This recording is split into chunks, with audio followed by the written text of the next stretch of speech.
So we are going deep, little deep inside of finding out the cause of the non-acceptance. First we saw that what is the cause of your stress, misery, tension. And then we came to the point that the cause is non-acceptance. But how this non-acceptance happens? Because of the ignorance. In Sanskrit we say, Ajnana Karanam. The ignorance is the cause. Is the cause. So what is that ignorance? Ignorance is not that I am the universe, I am the Paramatman, I am the Brahman, or I am that. That is not that what we are talking about. The real understanding where we all the time, every moment connect with. Do we know the nature of life? We don't know. Do we know the nature of mind? We don't know. And still we have to live with the both. Each moment, both are there. And if I am ignorant about the nature, then I burn my finger. Like you are ignorant about the nature of fire, and you put your hand inside, what do you get? You burn your finger.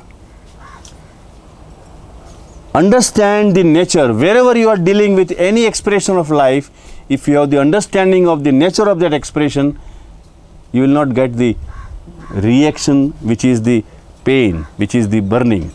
You will understand it, then you will be comfortable with it. You will be comfortable with the fire. You can cook your food. You can kindle a lamp and you can get the light. Same fire. Same inner understanding will liberate you from that non-acceptance, and then if you are free from non-acceptance, which results into a normal, natural acceptance, then you are free from all these reactions, the chain of reactions, the children of the mind, the stress, the tension, the pain, the suffering, the misery, everything will go away. Only what will remain is a natural pain, a natural unhappiness, which is born out of the nature of the life. That's all. But there comes another level of frustration, I think, that you experience something and then you realize that's going on, and then you are so helpless that you cannot do about it. Emotions, I have this brain. Why can my brain not deal with all these emotions? That is in the beginning, but not when you understand something, that question does not come. Yeah, but if you don't understand, or for years you're always going through the same stuff, maybe. Right. And there's another frustration that comes, which is. It's a chain of frustration. It is not that it begins somewhere and you are caught into the chain of frustration. Yeah. You see, as I said, that first is a pain, then you have psychological pain. Then psychological pain creates lot of reactions there. If you understand something, then you are free from all this chain. And when you are free from the chain, your state inside is a state of freedom. A state of freedom. Freedom along with all the bondages which life creates. Silence with all the disturbances which life creates, with the mind creates. But there is a silence. And that is what we call the natural state. And that state, when you are permanently there, when you are totally living in that permanent state, without disturbance, with the disturbance, with the unhappiness, happy, then it is a state which we call a state of a Buddha or an enlightened state.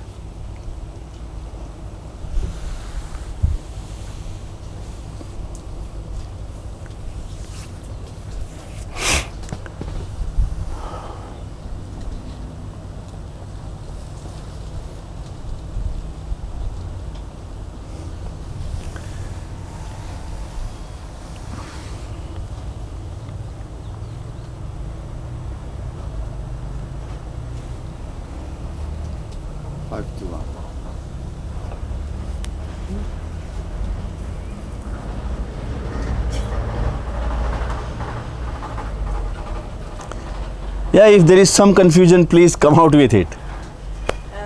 I'm just, when, let's say you do a job and you don't like the job, and you say accept that you don't like, but there's tension, that's it. First step is to just accept that you don't like it. Because sometimes the non-acceptance makes you maybe think, oh, maybe that's the right job. And makes you How it is possible that non-acceptance will make you think that it is the right job? How? You are all the time telling yourself by non-acceptance that If I have tension, then maybe it's not the right thing for me. Then maybe I should do something else. Not the right, she said. She said not the right. not the right job. Not the right. Yeah, because see, the basic nature of the mind, as we discussed before, is not to accept the way it has been given to you. That is the nature of mind. That is the nature of mind. Because in the beginning, if you accept that the job is beautiful, then there is no mind available there. Then what remains is your understanding, which understands your duty, understands your responsibility, and you are with it. But if the mind has to survive, if the suffering has to survive, if the pain has to survive, if the stress has to survive, it has to begin with the non-acceptance. So you are working with the stress, you are working with the tension. If you accept, you are not having tension anything. Tension, stress, suffering is mind. So the mind wants to survive by keeping a non-acceptance there. So even if you have to do that job, you will do it with stress, with tension, with suffering. Isn't it? Yeah, but maybe the evolution is that maybe you come to a point that There is no maybe in this life. It's all presumptions from the mind. What is, non-acceptance shows me that maybe I should do something else. you wait for, you keep a hope. That is also a nature of mind, to keep you in hope that tomorrow or maybe in the future I will be happy, I will be free from the tension. But you continue this tension. You never question that why I continue the tension. You just do every time with a maybe tomorrow I will be happy. This is the mind's game. This is the game of mind which creates the future maybe with a hope. This is the mind's game. If you are going to be happy, it has to be now. This is the reality. If you are not happy now, any maybe is not going to be happy any day. That is very clear. Let it be your experience. How long you have been waiting with a hope, maybe tomorrow. Everybody is waiting for that enlightenment that it will happen tomorrow. And you just live with a hope. The life is now. All the masters are hammering on us that it is here now. If there is a happiness, it has to be here now. If it is not now, if it is maybe, it is a mind's game. So if you really want that you want to be happy, see that why you are not happy now. That is the question. How we are going to be happy next moment or next day is mind's game. But your inner understanding will ask why I am not happy now. Then you will understand that somewhere the mind is playing the game. So if you have a life-threatening disease and you want to cure yourself, do you accept your disease? If you realize that it is a life-threatening disease, and if you understand For any disease. any disease, if you understand that it is there, and if you accept, Right. then even if you die, you will die And accept. in acceptance with that relaxation. But does that change? The inner state changes. Yeah. Inner state changes. The inner state changes means there is a pain of that disease, but you are conscious of pain, you are aware of pain, but you are not in pain. You understand? This is the difference. But you have to experience this. When I say it, it will be just a knowledge to you. You try it, you will understand that what is the difference between to be in and to be watchful or to be aware of. It's totally different. Because so many people are able to cure themselves. Where the medical world. But so many is people could helping. not cure themselves. That is also the true thing, Yeah. you know. So it is not But maybe on the people's wish that they could cure themselves. It is the way life behaves. You see, only people take the credit that I could cure myself, but actually it happened that way. It happened that way. and maybe Otherwise, it should be a general principle that if I decide that I would like to cure myself, then I have freedom to cure. That is not true. You have no freedom. Maybe it's because they don't fight it, they just accept it. But Acceptance they may accept relieve them because the fighting creates a lot of waste of energy. right. And stress. This extra energy which you waste in fighting, if it is available to the body, then it can help the body to get back to the health possible. So many people die because they actually die because of the fight that they carry with it, because of the fear, because of the tension, because of the reaction. So it is possible that if you relieve that energy which is used for the fight, for the body's help, then it is possible that it can. But if it is an uncurable disease, even your acceptance will not bring the cure. Will not bring the cure. Because it is something which is just a part of the happening where you are supposed to go. That's all. Supposed to go. Then you are prepared for it. You are prepared for it. I had one friend who was suffering from cancer, and she was so much into the pain because non-acceptance of that whole thing. And there was a pain of cancer and there was a reaction, psychological pain of the non-acceptance. Then I was in Spain and she asked me to see her because she was on the bed. So I went to her, and then I just talked to her 1 hour about the acceptance of this, what is happening. And that night she could sleep so well. She said, I accepted that it is there. And then she expressed a desire because she was a Osho sannyasi. She says, it is the tradition of the Osho sannyasins to celebrate the death. So I know that I am going to die, but I would like to see the celebration before I die. So we all gathered together and we celebrated this death where she was looking at the celebration. And that morning she died. That night we celebrated, and she died with such a peaceful way. It is possible. But that is inevitable because it is incurable. But you can die peacefully. That is possible.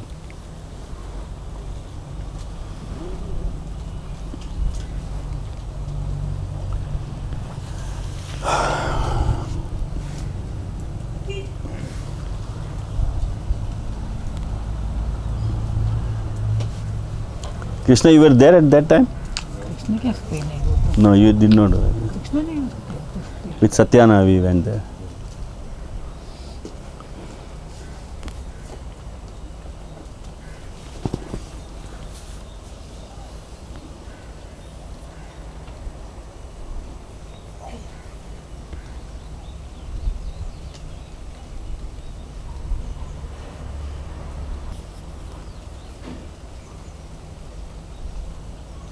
Kiran, about 6 months before we die, the prana leaves the body. Where is the prana stored in the body? This is a news to me. It says, Who told you this? I read it in one You read somewhere in the book. Osho says, we breathe prana in, but then before 6 months before we die, we breathe prana out. I have no idea. I don't know. Because the prana itself is you. That's my understanding. It's not that you breathe prana. Prana is you. So if 6 months before you die, the prana is out, you are already gone. That's my understanding. Because prana means that life force, the life itself. See. So maybe some yoga, Patanjali Yoga Sutra you must be talking about. That is some technique that they use, you know. Yeah, maybe, I don't know. I have no idea.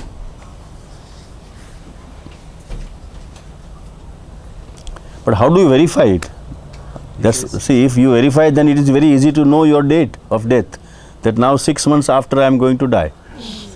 Then Osho says, then yogi notices. When you breathe in, the air is full with prana, and then you breathe the empty air out, and then afterwards you breathe the empty air in and this full air out. That's The how it first moves, so to say. point is prana cannot be separate from the air. You see, it's not something which exists separate then. It does not have its own separate existence. It is everything. It's everything. When you breathe in, that is also prana. Breathe out also is a prana. It's all life force. In the body mechanism, whatever is required in that inhaling, body absorbs, and what is not required, it just throws back. That is the body mechanism that functions by itself. There is nobody who is sitting to decide which part of the air should be taken in and which part of the air should be thrown out. It is naturally happening. So everything is prana, everything is life, everything is happening. In that sense, there is no division anywhere. You cannot divide. So what goes out of your body when you die? Is there any separate soul which goes away from the body when you die? What goes out when the flame of the candle goes away? What goes out? And what comes in when you lit the candle?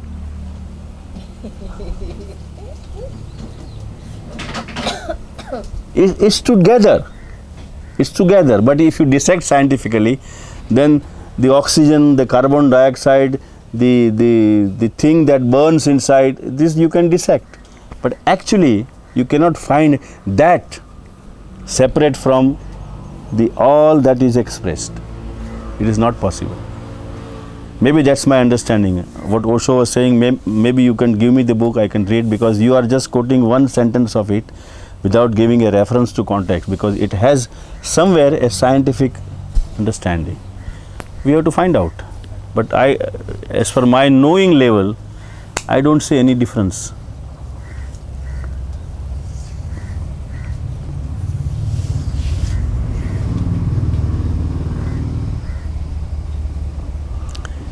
According to the science, the prana means the oxygen. See, prana vayu, we call it prana vayu, means oxygen is defined as prana vayu. Prana vayu means the air which has the content of prana. Prana vayu they call it. But then if you stop breathing prana vayu, the moment you stop breathing oxygen, you suffocate and die immediately, not 6 months. You don't need 6 months to die. 3 minutes. That's scientific. Science says. And that's true, that if you stop breathing the oxygen, which is the prana vayu, which has the prana in that, then immediately you die.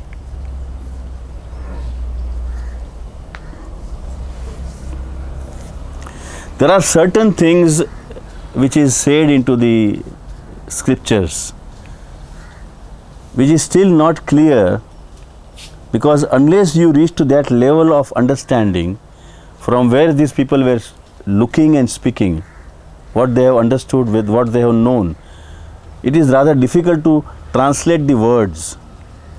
Rather difficult to translate the words. If we only translate the words, then we misunderstand something. And from this misunderstanding, we acquire certain knowledge which has no base at all. So my whole effort to understand something which has been said by these enlightened masters or the scriptures written by the enlightened masters in the past is to reach to that level where I can see the way they were seeing it. Then when I am able to see what the way they were able to see it, then I can understand what they are saying. I have to go to the 50th floor from where somebody is saying something to know what exactly he is saying. Remaining on the ground floor and listening to that person who shouts from the 50th floor that I see a car coming, in the ground floor you don't see anything. If you want to justify, if you want to understand, then you will have to go to the 50th floor, then what you see is what he is describing it. That is the best way. But remaining on the ground floor and just trying to find out that the one whom I trust is saying from the 50th floor that there is a car coming, then all people sitting on the ground floor, which car? What kind of car? Is it a bigger car or a small car? Which made? What? We are all breaking our head. It is so easy to go to the 50th floor and see by yourself that which car is coming, which model is coming, whether it is a truck or a car or something else. So instead of trying to understand something which is said by this, trying to understand the words, try to reach to that level where you see by yourself, then you don't need an explanation. You see by yourself. This is my way. This is what I always try to say. Otherwise, I will not go into any misunderstanding. I will keep this statement as it is. And I will say, I don't know. Because it is unnecessary discussion of finding out the verbal meaning of what we are saying. It has no meaning at all. That's why many times I avoid the debate or discussion of something which you don't know, and it's no use talking about. When you refer to somebody saying Osho said, that means you don't know. If you have confusion with your own knowing, then there is a possible way to make some communication to understand. But if you are referring to Osho and saying Osho said this, then ask Osho or reach to that level where Osho was. That's all. That's the right answer. Otherwise, we just waste our time, waste our energy, and then you have a different opinion, I have a different opinion about the meaning of words, but we don't know what we are talking about. It's two blind people sitting together discussing about the light. My master said the light is blue, and my master says the light is green. Light is both. Then they are just unnecessarily discussing that, no, my master says this, my master says this. And then they leave aside the discussion, they start fighting. Then whoever is strong wins, and then the definition comes, the light is green. I have an interest on all these things, what is related to the body.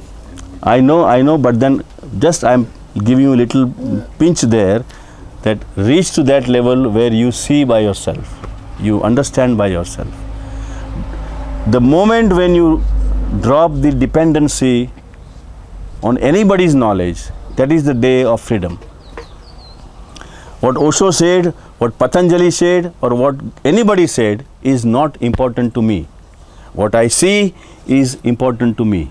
That is my clarity, my knowing, and that will only help me in understanding my responsibilities, my actions, otherwise not.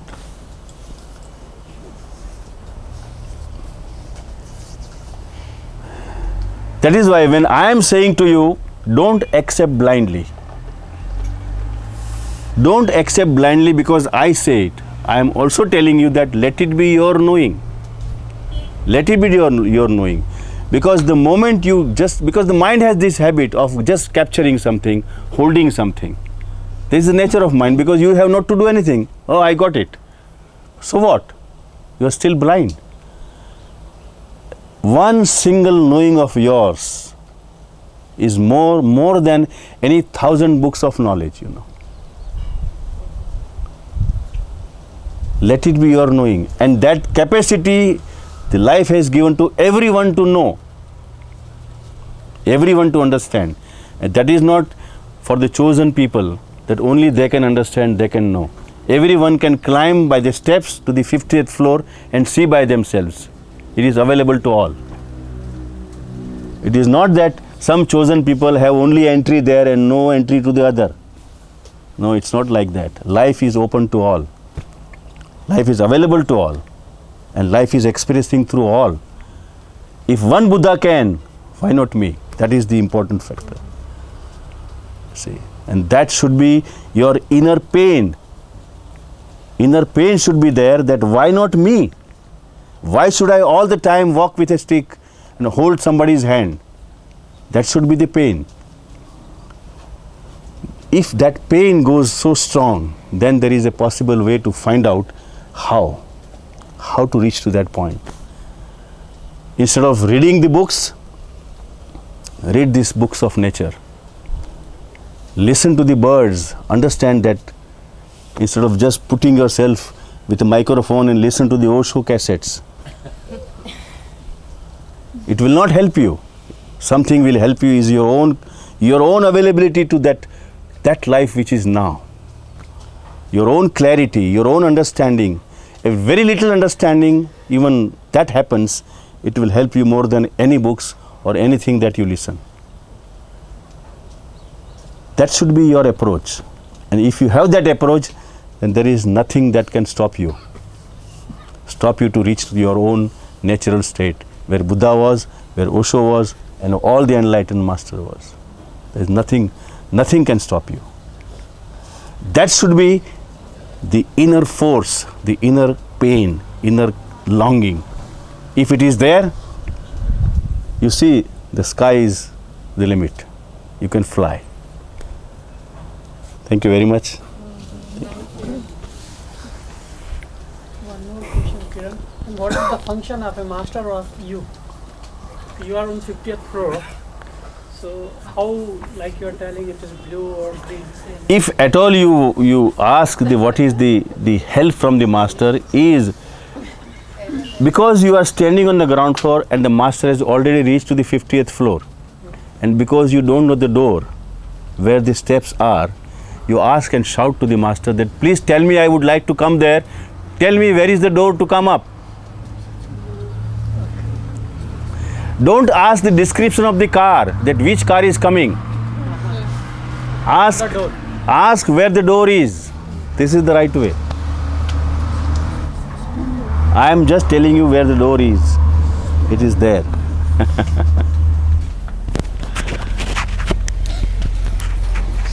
Thank you.